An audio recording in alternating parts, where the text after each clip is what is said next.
Je n'ai jamais ressenti ce que l'on appelle les émotions. La peur, le stress, l'euphorie, l'excitation, la colère, la joie, la tristesse. Bref, vous voyez ce que je veux dire. Pour moi, tout est monotone. Je n'ai pas de réaction dite normale. D'après ce que j'ai lu dans le dictionnaire, je suis un psychopathe. Comportement antisocial, insensible. Malgré le lourd sens de ce terme, je suis intimement convaincu que cette capacité à ne rien ressentir est un don. En tout cas, dans certaines situations. Petit, je ne jouais jamais avec les autres enfants. J'étais très sage et ne pleurais jamais, d'après les dires de mes parents. J'étais l'enfant modèle, mes parents fiers de m'emmener avec eux à toutes les invitations, laissant mon frère de 2 ans, mon aîné, avec la nounou, car d'après eux, trop bruyant et trop réclamant. Les amis de ma mère l'enviaient car leurs enfants étaient trop difficiles à gérer. Pendant que tous les autres chouinaient pour un jouet ou pour un gâteau, je me baladais entre eux pour les observer. Je m'en rappelle très bien malgré mes 3 ans. Et j'avoue que je me rappelle aussi du regard attendrissant de mes parents envers moi lorsqu'il y avait beaucoup de bruit et que je n'y participais pas. À l'école, j'ai été le chouchou de tous les professeurs, heureux d'avoir un élève aussi appliqué et qui plus est, plus intelligent que la moyenne. Je ne comprenais pas pourquoi certains de mes camarades étaient agités, cherchant absolument à parler, ou bien une fille et un garçon qui se tournaient autour. Pourtant, j'en avais des amis, et ces derniers me confiaient beaucoup leurs soucis, comme la tristesse de ne pas avoir reçu le dernier Pokémon pour Noël, tandis que moi, je ne savais même pas ce qui me ferait plaisir pour les fêtes. Je ne comprenais pas leur réaction, et personne ne comprenait la mienne, mais j'étais vu comme un enfant très mature pour son âge. Dans mon adolescence, je jouissais encore de la réputation de l'homme de la situation.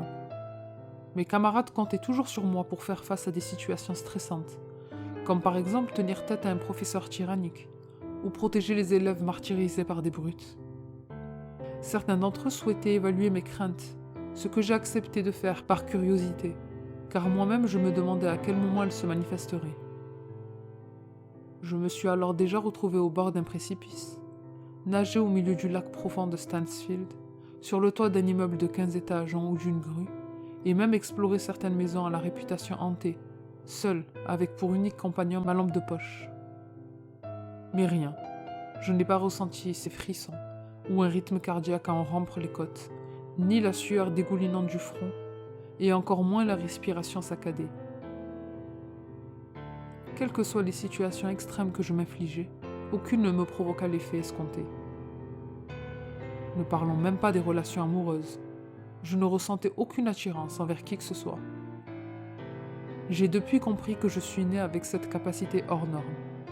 Certains diront que ce n'est pas un don, mais tout le monde s'accordera à dire que les sentiments en général, de la haine à l'amour, nous empêchent d'avancer dans la vie.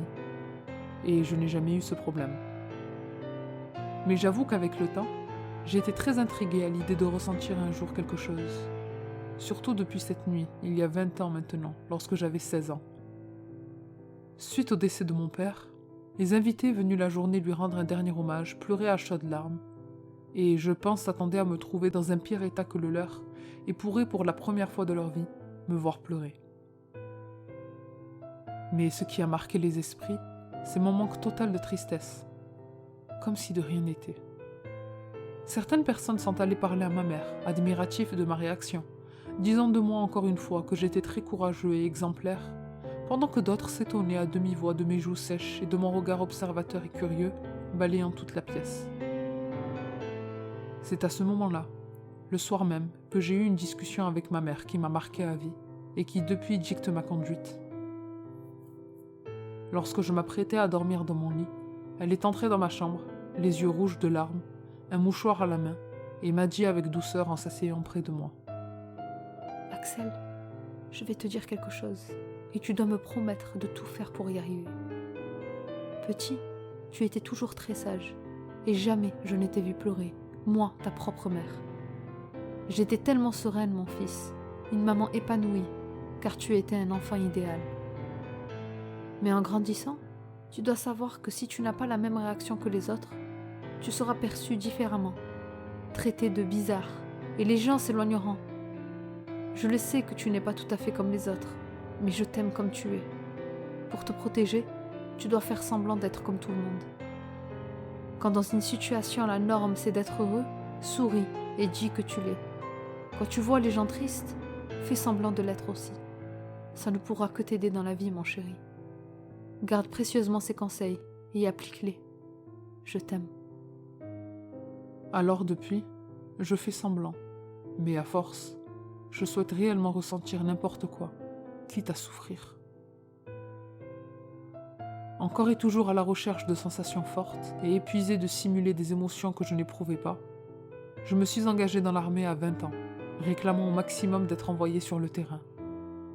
J'ai été en Irak, en Afghanistan, en Syrie. J'ai été confronté à des dégénérés se faisant exploser pour une quelconque cause. J'ai dormi dans des camps à même le sol, parfois avec comme seul toit le ciel. Les attaques étaient toujours inattendues. On pouvait se faire tirer dessus à 14 heures en plein repas, comme à 3 heures du matin pendant notre sommeil. Les soldats membres de mon infanterie ne dormaient plus, à bout de nerfs. Au moindre bruit aux alentours provoqué par un animal ou même le vent, ils sursautaient. Certains poussaient des cris aigus et d'autres se pissaient carrément dessus. L'ambiance n'était pas très festive comme vous pouvez l'imaginer, mais moi, je rêvais de ressentir leurs craintes. Oui, je pensais toujours que cette capacité était un don, mais si vous saviez à quel point il était ennuyant de dormir paisiblement tous les soirs, de voir les autres pleurer et combattre cette peur pour l'honneur de leur famille et pour la patrie. Tout ce qui m'a poussé à m'engager, c'est la recherche de sensations fortes. Mais rien, seulement l'inconfort. J'ai passé 3 ans dans l'armée américaine lorsque j'ai appris que je devais prendre ma retraite à 23 ans. Suite à une réunion sur le terrain en Irak, mon chef m'a annoncé que ma mission prendrait fin dans 15 jours. Retraite obligatoire malgré moi, ayant participé à un nombre impressionnant de missions d'après les dires de mes supérieurs. Ils ont aussi ajouté qu'aucun homme ne pourrait ressortir indemne psychologiquement de ces guerres et qu'ils mettraient à ma disposition et aux frais de notre cher pays des psychologues, psychiatres et toute une armada de médecins pour m'aider à vaincre mon stress post-traumatique. Inutile, à mon grand désespoir. Ce jour-là, je suis sorti de la tente de mon lieutenant en chef en me demandant quel autre métier je pourrais bien faire pour peut-être un jour réaliser mon rêve. Je n'étais pas triste de quitter l'armée. Après tout, elle ne m'a pas du tout apporté ce que je recherchais au bout de 3 ans. Mais qu'allais-je bien faire maintenant? Cet après-midi-là, je marchais jusqu'à mon campement afin de boire un coup avant de repartir attaquer d'autres civils. Il faut dire qu'il n'y avait que ça là-bas. Je passais près de campements de fortune, non loin de mes camarades qui m'adressaient de larges sourires à mon passage, car oui, j'étais très apprécié par mes collègues, admirant mon courage sans faille et prenant exemple sur moi. Soudain, une détonation se fit entendre et je me retrouvai projeté à 15 mètres de l'endroit où j'étais. Je me réveillai complètement secoué, à moitié sourd à cause de l'explosion, ma vision floutée par la poussière. Des cris et des hurlements se faisaient entendre dans tous les sens. Je titubais dans une direction, jusqu'à entendre des gémissements à ma droite. Je suivis la voix, et j'arrivai dans la tente où se trouvait mon camarade Benoît. Il était allongé sur le sol, recouvert de tout type d'équipement médical, cette tente faisant office d'infirmerie. Je me suis rapproché de lui, calmement, et me suis agenouillé près de sa tête. J'ai remarqué qu'il avait plusieurs scalpels et bistouris enfoncés dans la poitrine, du sang en dégouliné. Toujours aucune palpitation, ni de respiration haletante. J'avais juste mal à la tête. Benoît me tira la main, me suppliant à faible voix de l'aider. J'ai acquiescé et me suis mis à lui enlever les différents équipements coincés dans son torse. Lorsque j'eus fini, je pris un torchon pour appuyer sur la plaie béante qu'avaient laissée les armes que je croyais peu enfoncées. Mais j'ai vite compris que je n'aurais jamais dû les toucher vu la quantité de liquide rouge qui en coulait. Et c'est là, à ce moment inopportun, à moitié sourd et aveugle, au milieu des hurlements, que j'ai enfin ressenti ces frissons, ces palpitations. Mon cœur battait enfin la chamade et mon front dégoulinait de sueur. Enfin je ressentis quelque chose. L'adrénaline montait pour la première fois de ma vie. Là, assis à même le sol, les mains sur le cœur de Benoît, que je sentais battre de toutes ses forces, essayant de pomper les quelques gouttes de sang qui lui restaient. Je ne pus m'empêcher de le tenir dans mes mains. Je ne faisais pas attention à Benoît qui était tombé dans les pommes, Et je caressais ce cœur-là entre mes doigts, une merveille pareille, cette petite chose qui me mit dans ces états que je recherchais tant. Sans comprendre vraiment comment j'ai fait, je le tenais dans mes mains en dehors du corps de mon camarade. Ce joyer continuait à battre, chaud et humide, entre mes doigts rouges. Pour la première fois de ma vie, j'ai pleuré. De voir cet être si fragile lutter pour survivre, j'avais peur de le perdre. Oui, j'avais peur.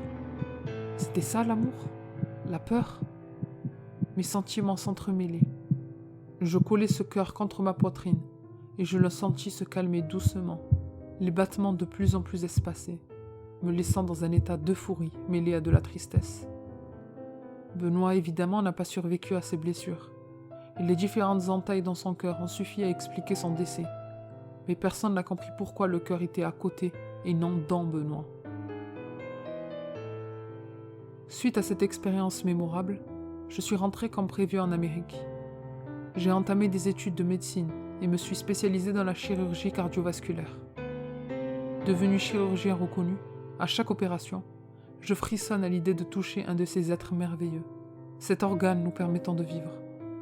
Par moments, cette envie d'arracher le cœur de mes patients me prend soudain, mais je m'en empêche et me contente de le regarder et parfois le toucher. C'est la présence des infirmières et des anesthésistes à mes côtés qui me pousse à continuer mon travail. Mais mon premier cœur, je ne peux l'oublier, et cette sensation a été si intense que j'ai besoin de la revivre. Alors, par moments, je trouve des gens seuls dans la rue, des mendiants ou des femmes qui font confiance au premier inconnu qui leur propose son aide, et je les emmène dans un endroit calme. Après les avoir anesthésiés à leur rencontre, ils s'endorment et je leur ouvre la poitrine. J'admire leur cœur battre, je le caresse, je lui parle, je m'allonge à côté de lui. Le plus souvent, je dis au revoir à mes petits cœurs et je referme la poitrine de leur hôte, se réveillant le lendemain avec une cicatrice. Mais parfois, je m'attache tellement que je préfère repartir avec et les garder avec moi. Finalement, je ne suis pas un psychopathe, je suis comme tout le monde.